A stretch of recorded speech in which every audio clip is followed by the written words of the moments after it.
So that is how it's evolved from being on the road to doing ISDN to doing MP3s as well. Now, of course, I can do all of them. I can see people face to face, do ISDN sessions, and record stuff on my computer. So there's a whole range of different ways to do business now. When I'm doing MP3 stuff, obviously, for the most part, the client isn't there. So for me to deliver a quality product to the customer, I have to make sure that I'm giving them enough options so that I'm almost over-delivering really and giving them too much choice sometimes. But that's how it is. When you're working remotely away from people, you need to know what they're after, what kind of approach.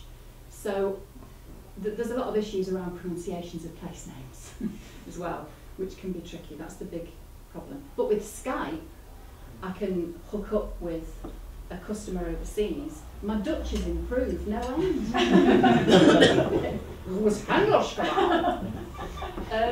So I can find out how to say words that I otherwise wouldn't have a clue how to say them. Now, the recession has brought challenges to my industry. Radio, you may know, has gone through various changes and still continues to change and evolve. But for me as a voiceover, the biggest change really is in the scripts, because clients are packing more and more stuff into scripts, and that isn't necessarily a good thing, because what I'm finding is that scripts are overwritten. I'm having to squeeze it into 30 seconds, because most nights are generally at 30 seconds. We do them in 10, 20, 30, 40, 50, and even a minute, or sometimes longer. Very rarely though, but there's more and more stuff getting packed in, and the creative-led sell doesn't really have a presence anymore in radio, because clients are holding the chips, you know, and it's all about keeping them happy. So I record scripts that me, the producer, the copywriter knows is not right for this client, but that's what they want, and because they're paying the bill, that's what they get.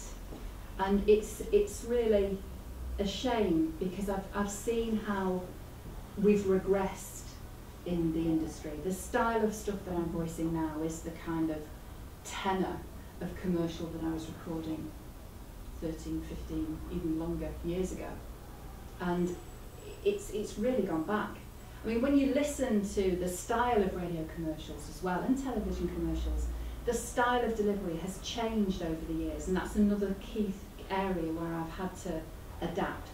Because one of the best things you can do as a voice is listen to yourself, to all the commercials, to the direction that your producer's giving you, and if you've got a good producer, then you can rely on him to steer in the right way. When I first started, the style of voicing was all like this, and now that sounds proper cheesy. Now it sounds old-fashioned. Now the style is to almost, or certainly before the recession, was to undersell and to almost sound bored. I mean, there's many times the producer said to me, "Can you read it like you're bored?" Which is bizarre. But if they've got it on a minor note, I've heard it when you tune into radio stations. A lot of station imaging stuff, that's the voice that tells you which station you're listening to. It's all on a minor note, like that, and they never smile. And it's really changed over the years, and the style of station branding has changed over the years. When I first started doing station branding years ago, one of the first stations I did was for Virgin, and their style was monolithic. It was big, it was epic, and the producer just kept saying, "Can you voice it like a bloke?" And that was the style. It was a big, ballsy read. Now it's kind of very soft and undulating. It's more conversational. It's more like a television read is being acceptable on radio. But the challenge to that is this issue I was saying about the recession, having more and more words packed into the commercial, which is not the best thing for anybody really, but for the listener, for the producer, or for the advertiser. So it's tricky as a voice, because I have to kind of please all those people. But you have to sort of bear in mind what the customer wants at the end of the day. The other thing I wanted to say was about how the different styles of voice that I'm asked to do. I do stuff for all sorts of different products, for radio commercials, for telecommercials, for animation, loads of corporate stuff, loads of e-learning. Smartphone apps is another huge area of development, and that's an area that I'm getting into myself. I've devised a smartphone app which is actually due for release next week, which I'm dead excited about because it's a whole new, fresh, creative ball game for me. It's incorporating voice, but it's not just voice, it's other stuff too, and I'm loving doing that. And again, a lot of these extra areas of diversification have been brought about by improved technology and improved broadband speeds. So it's what I've had to do, and what the whole industry has had to do, is keep an eye on the opportunities presented by changing technology. And it's exciting, it really is exciting.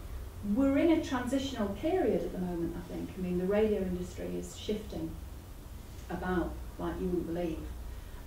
But I do believe that, you know, local radio commercials will always be made somewhere, somehow. But these extra revenue streams are becoming available. And it's exciting, really, to start thinking ahead to new ways of creating security for my business.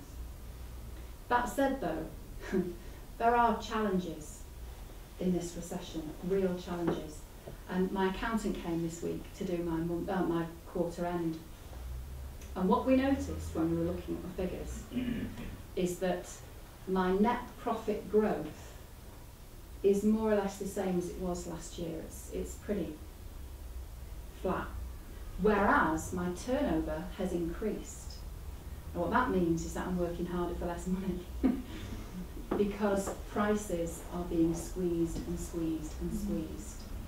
So it's really, I can't say this enough, it's really important for businesses to communicate with other people in their sector and agree baseline minimum charges. Because otherwise, we're just going to find that we're in business for no real good reason.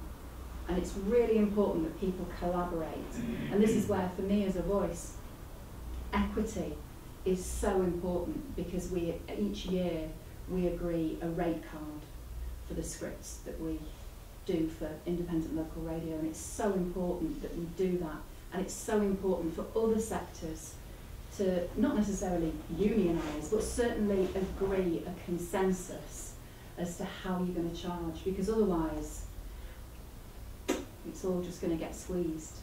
You know, I'm being asked to do jobs at prices that I was quoting 15 years ago.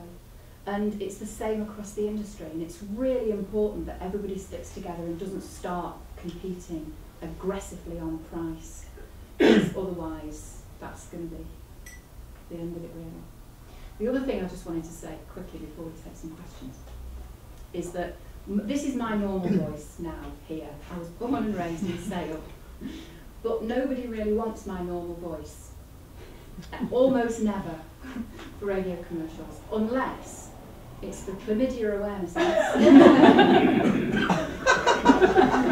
alcohol abuse infomercials, or things about domestic violence. And it's absolutely true, because a northern voice is deemed by radio world, advertising world, as conveying some sort of gritty, down-to-earth honesty and a sense of social degradation and personal shame.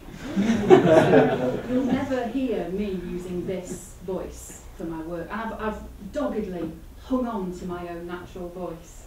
You know, a lot of my colleagues have kind of sold out, let's say, and become received pronunciation in their everyday lives. And for me, that's be awful, because that's not my identity. So yeah, you will have heard me, but not like this. And that's really all I wanted to say initially.